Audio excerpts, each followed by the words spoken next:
Nós tivemos anos de retrocessos. Nesses retrocessos, a reforma trabalhista talvez tenha sido aquela de maior impacto. Vou pedir para o senhor elencar os impactos dessa reforma e o que pode acontecer com o futuro do nosso país a curto e médio prazo com essa reforma ativa. Primeiro eu vou traçar um paralelo, né? Porque hoje, neste momento em que nós fazemos essa entrevista, o governo, com o nosso dinheiro de todos os brasileiros, está mentindo na televisão sobre o que acontecerá com o Brasil se não for aprovada a antirreforma da Previdência deles. E mentindo para o trabalhador brasileiro, dizendo que nada vai mudar para ele. Quem assiste aquela propaganda tem a sensação que a reforma da Previdência que o governo Temer quer votar não vai mexer com a vida de ninguém. Se não fosse mexer com a vida de ninguém, não precisava votar, né? Então ela vai mexer e muito com a vida de todos nós e muito especialmente com a vida dos trabalhadores que se aposentam com os menores salários. Por que eu lembrei disso? Porque quando eles votaram a antirreforma trabalhista, eles também diziam que aquilo ia modernizar, que ia melhorar as condições para o trabalhador, que ia gerar mais emprego. E o que está acontecendo hoje na prática, infelizmente, depois que esta antirreforma entrou em vigor? É uma espécie de retorno a um processo de escravização do mundo do trabalho. Por exemplo, há poucos dias atrás, uma universidade no Rio de Janeiro, a Universidade Estácio, se não me engano, demitiu 1.200 professores para recontratá-los um mês depois, numa condição mais precária e com menores salários, que era exatamente o que nós dizíamos que ia acontecer. Esta questão da Estácio teve toda uma repercussão pública, que foram 1.200 professores ao mesmo tempo, mas isso está acontecendo neste momento com milhares de brasileiros que estão sendo demitidos para serem recontratados ou às vezes não serem recontratados. E a outra coisa que está acontecendo na prática é o chamado resultado daquilo que eles chamaram de contrato intermitente, que é realmente uma volta à escravidão. Pessoas sendo contratadas para trabalhar 4, 5 horas por dia, às vezes só sábado e domingo, com baixíssimo salário, pessoas que não vão ganhar nem o salário mínimo por mês e, portanto, não podem nem contribuir para garantir o seu rendimento, o seu benefício previdenciário no futuro. Então é um escândalo isso que aconteceu, e eu tenho dito que um dos nossos compromissos com a volta do presidente Lula à presidência da República é encaminhar um referendo revogatório para que o povo brasileiro decida se quer voltar à legislação trabalhista anterior ou se quer manter isto que o governo Temer chamou de modernização, que na verdade é um atraso nas relações de trabalho no nosso país, porque está diminuindo renda, diminuindo salários e com isso gerando mais recessão, porque isto corta os recursos que circulam no mercado interno e isto gera desemprego no país. Até antes de entrar no próximo tema, o senhor citou a previdenciária, mas acho que é importante eu relembrar, inclusive o partido entrou na PGR para que o governo devolva o dinheiro da publicidade da reforma previdenciária, porque é uma publicidade mentirosa, é isso? A publicidade é mentirosa porque ela diz que nada vai mudar e muita coisa vai mudar, especialmente para o trabalhador mais pobre. Por exemplo, um casal de aposentados onde a esposa ganha R$ 1.500 e o marido ganha R$ 2.000 de aposentadoria.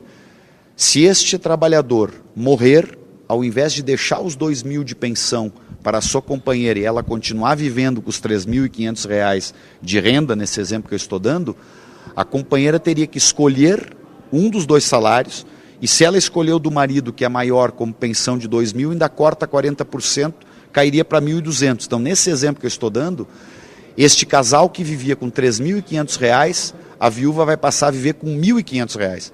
Esta é a antirreforma que, teoricamente, seria para combater privilégios.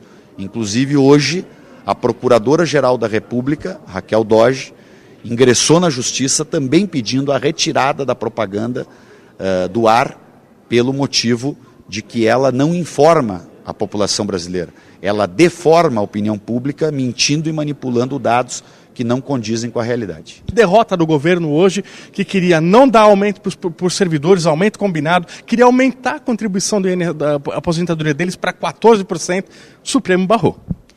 O Supremo barrou em boa hora, né, porque assinar uma medida provisória com este conteúdo, que de um lado é cancelar um aumento que estava votado e previsto, uma reposição salarial dos servidores públicos, e, de outro lado, diminuir o salário deles ainda mais porque queriam agregar mais 3% de contribuição previdenciária. Então o governo Temer ele tem se pautado por esta lógica, ele quer fazer do servidor público um bode expiatório, né, para todos os problemas que o Brasil tem.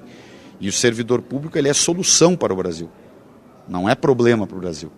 Então não pode fazer o que o governo está fazendo porque esta política é muito antiga e velha e já teve o período em que fizeram a propaganda do chamado caçador de Marajás, que era o Collor à época, e acabou como acabou a coisa. Então, em boa hora, o ministro Lewandowski diz, olha, dentro da lei, respeitando o devido processo legal, tem que preservar o aumento que foi votado, que é uma reposição, na verdade, inflacionária para os servidores, e não pode aumentar a contribuição previdenciária através de uma medida provisória num canetaço. E a última questão, como prometido, resistência. Conversei com a Érica Cocai ontem, aqui no plenário, e ela falou, tivemos retrocessos, mas tivemos resistência. Importante é continuar resistindo, né? Vamos resistir ao quê o ano que vem? Previdenciária, ataque a bancos públicos, ataque a setor elétrico? Nós temos muitas resistências a fazer, essas que tu citaste sem dúvida. Não podemos deixar votar esta antirreforma da Previdência.